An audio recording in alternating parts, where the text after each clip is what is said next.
तो syllabus same होने के बजाय भी इनकी पढ़ने की प्रक्रिया और पढ़ाने की प्रक्रिया बिल्कुल अलग होती है।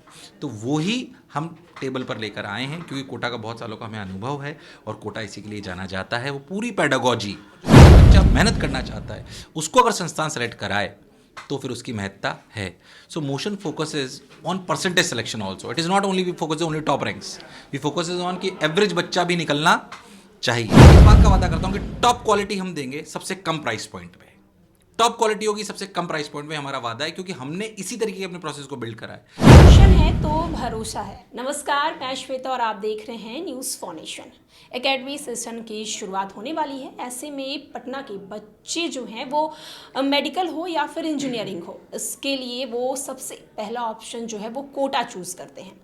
लेकिन अब पटना के बच्चों के लिए, खास करके मेडिकल साइंस के जो बच्चे हैं उनके लिए राजधानी पटना में एक ऐसा क्लास ओपन हुआ है जिसका नाम है मोशन क्लासेस। एनवी सर का कहना है मोशन है तो भरोसा है। चलिए हम उनसे बात करते हैं, उनसे इस क्लास के बारे में जानते हैं कि आखिर इस क्लास की खासियत क्या है। सर, सबसे पहले तो आपका स्वागत है हमारे चैनल न्यूज़ फाउंडेशन में। हमारे दर्शकों को बताइए सर, मोशन क्लासेस आखिर है क्या?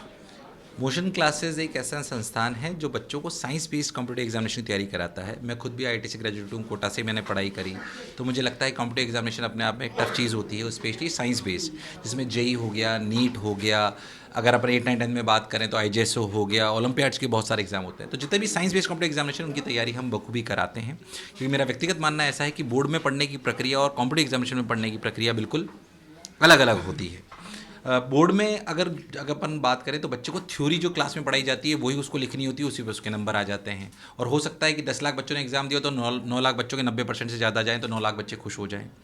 पर कॉम्पिटिटिव एग्जामिनेशन में भले हो सकता है सिलेबस वही हो जो बोर्ड की प्रक्रिया में हो, पर कॉम्पिटिटिव एग्जामिनेशन में रियलिटी में 10 लाख में से 9 लाख बच्चे खुश नहीं हो सकते, क्योंकि कॉलेज मिलता है रैंक के बेसिस पे। तो competitive examination is all about rank, it is all about questions, क्योंकि वहाँ पे आते हैं सवाल जिनको ओएमआर में भरना होता है। तो सिलेबस सेम होने के बजाय भी इनकी पढ़ने की प्रक्रिया और पढ़ाने की प्रक्रिया बिल्कुल अलग होती है। तो वो ही हम टेबल पर लेकर आए हैं, क्योंकि कोटा का बहुत सालों का हमें अनुभव है और कोटा इसी के लिए जाना जाता है। वो पूरी पेडागॉजी असलियत में ये 3 चीज़ों के सही समावेश से पॉसिबल हो सकता है। वो है infrastructure, academics and the technology. तो सही रूप में अगर शिक्षा का मूल मंत्र हम बोलें तो इन तीनों का सही समावेश, इंफ्रास्ट्रक्चर, टेक्नोलॉजी एंड एकेडमिक्स, इन तीनों का सही समावेश अगर करा जाएगा तो बच्चा जरूर सफल होगा। सर, मोशन क्लासेस बाकी क्लासेस से कितना डिफरेंट है?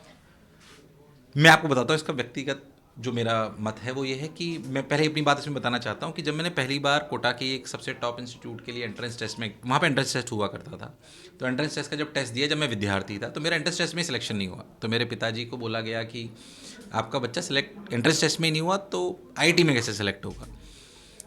मुझे थोड़ी ये बात चुभी, मैंने बहुत मेहनत करी और मैं आईआईटी में सिलेक्ट हुआ। मेरा व्यक्तिगत मत ऐसा है कि कोई भी संस्थान सिर्फ टॉप बच्चे लेके अगर टॉपर निकाल दे तो वो उसकी काबिलियत नहीं है।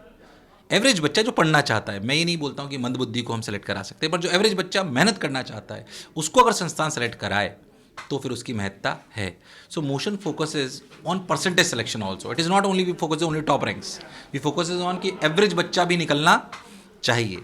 उसके लिए ही मैं आपको बोल रहा हूँ तीनों पिलर बहुत इंपॉर्टेंट है, इंफ्रास्ट्रक्चर, एकेडमिक्स और technology. Technology plays a very very important role in to it. कि हमारे यहाँ पे आप मशीन एक हमारी है जिसमें आप देखेंगे मशीन लर्निंग और एआई उसमें लगी हुई है। हर बच्चे का होमवर्क डिफरेंट निकलता है, ऐप्स पे उसको स्ट्रक्चर अलग से करा गया है, टीचर को अलग तरीके से एम्पावर करा गया टेक्नोलॉजी से, ताकि बच्चे को कस्टमाइज्ड एजुकेशन मिल सके। इसकी वजह से नॉर्मल बच्चे का भी रिजल्ट बहुत अच्छा आने लगता है। बहुत छोटी सी बात मैं वो बताऊं, एक बच्चा जो सेलेक्ट होता है वो जेईई या नीट में 15 से 20 हज़ार या 15 से 25 हज़ार के बीच में सवाल करता है।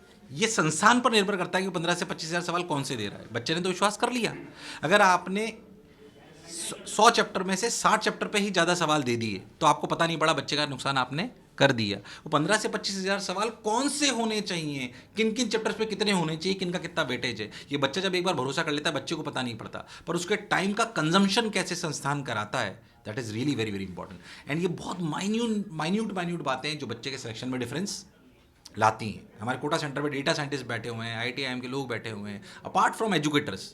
बच्चा कई बार सिर्फ टीचर्स को देख रहे होते हैं, उसके अलावा इतनी बड़ी टीम है 400 लोगों की जो सिर्फ इसी पे काम कर रही होती है कि कैसे सिस्टम को अप्लाई करेंगे, किस तरीके से स्टडी मटेरियल भेजेंगे ताकि बच्चे के सिलेक्शन के चांसेस बढ़ जाएं। सर बहुत से क्लासेस ऐसे होते हैं जो अच्छे होते हैं लेकिन उनकी प्राइस इतनी ज़्यादा होती है कि मिडिल क्लास के बच्चे पढ़ना चाहते हैं लेकिन पढ़ नहीं पाते। मोशन क्लासेस इसके लिए क्या वर्क किया है? देखिए, हम मेरा व्यक्तिगत हमेशा से एक ध्येय रहा है, 2 ध्येय मेरे हमेशा से रहे हैं जो मैंने आपको बोला कि एक तो एवरेज बच्चा जो पढ़ने वाला है वो सिलेक्ट होना चाहिए। दूसरा, ये भी हम समझते हैं कि price point plays important role, but आज की तारीख में ये भी हमें समझना होता है कि जब आप संस्थान चलाते हैं, आज हमारी संस्थान में 2500 लोग काम करते हैं। ज़ाहिर-सी बात है सबको सैलरी चाहिए, तो आपको उसमें आर्थिक बल भी चाहिए। तो पर इसका मतलब ये भी है कि हम ये नहीं बोलते हैं कि मैं इस मंच के माध्यम से बोलना चाहता हूँ कि मैं इस बात का दावा नहीं करता हूँ कि हम सबसे सस्ती कोचिंग है। बहुत सस्ती कोचिंग कर ली जाए पर उससे बच्चे सेलेक्ट नहीं हो तो उसका क्या फ़ायदा? उसका कोई फ़ायदा नहीं है। पर मैं इस बात का वादा करता हूँ कि टॉप क्वालिटी हम देंगे सबसे कम प्राइस पॉइंट पे। टॉप क्वालिटी होगी सबसे कम प्राइस पॉइंट में, हमारा वादा है, क्योंकि हमने इसी तरीके के अपने प्रोसेस को बिल्ड करा है। जहाँ पे दूसरे कोचिंग संस्थान अननेसेसरी का पैसा खर्च करते हैं पर उससे कोई डिफरेंस नहीं क्रिएट हो रहा है, वहाँ पे हमने प्रोसेस ऐसे बिल्ड कर दिए हैं ताकि बच्चे को टॉप क्वालिटी मिले और प्राइस पॉइंट भी कम हो। जो बच्चे थोड़ा आर्थिक रूप से कमज़ोर हैं वो यहाँ पे सेंटर पे आके हमारा मोस्ट एक टेस्ट होता है वो दे सकते हैं, MTSC हमारा टेस्ट होता है वो दे सकते हैं। 10-12 की परसेंटेज के बेसिस पे उनकी स्कॉलरशिप मिल सकती है। अभी अर्ली बर्ड डिस्काउंट है 50% का, वो आप ले सकते हैं। और एक हमारा लॉटरी प्रोग्राम है जिसमें कई बच्चों को फ्री भी पढ़ने को मिलता है, उसको भी जरूर भरिए।